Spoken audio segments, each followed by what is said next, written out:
Previously, when automobiles were introduced, the first time in India, people did not know how to drive. So whenever you purchased a car, the company, along with the car, the company also gave you a driver. Once a Nawab, a famous Nawab, a very rich man, he buys a car.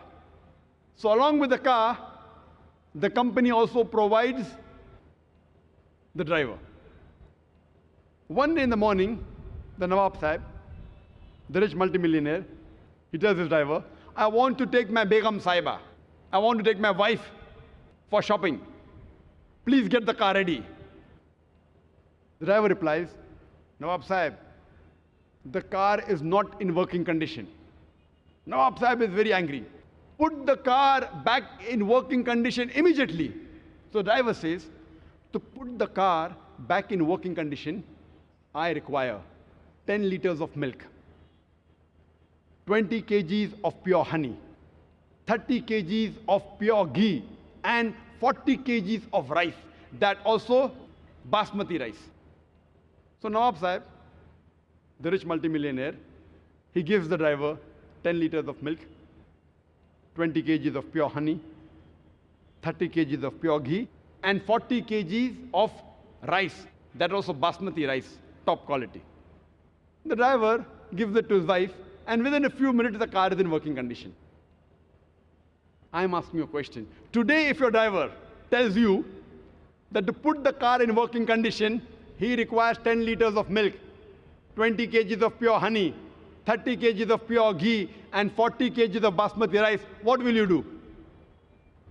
What will you do? Will you give it to him? What will you do?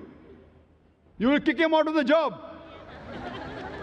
Even though you're not a mechanic, you know how to drive the car. You know very well that a car runs on gas and petrol.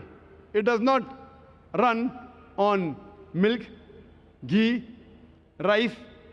You know very well. Even though you're not a mechanic, you know the basics, how a car functions. Similarly, today, if you know the basic message of our Creator Allah subhanahu wa ta'ala, if you know what our Creator Almighty God has mentioned in His last and final instruction manual, the Quran, no one will take you for a ride. You will understand your deen much easier.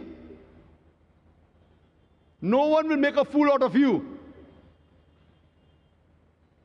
There are some people who tell me, Dr Zakir, suppose if you're driving a car, and if you have a temporary license is a kacha license in India, temporary license. And if you have an accident, the police will give you a small fine. If you have a permanent license, and if you have an accident, the police will give you a bigger fine. Therefore, if you don't read the Quran, and if you don't understand the Quran, and if you make any sin, God will punish you less. If you understand the Quran, and then if you commit a sin, then God will give you double punishment. Very good logic. So why don't you understand the Quran? Behave like a person who have a temporary license and enjoy life.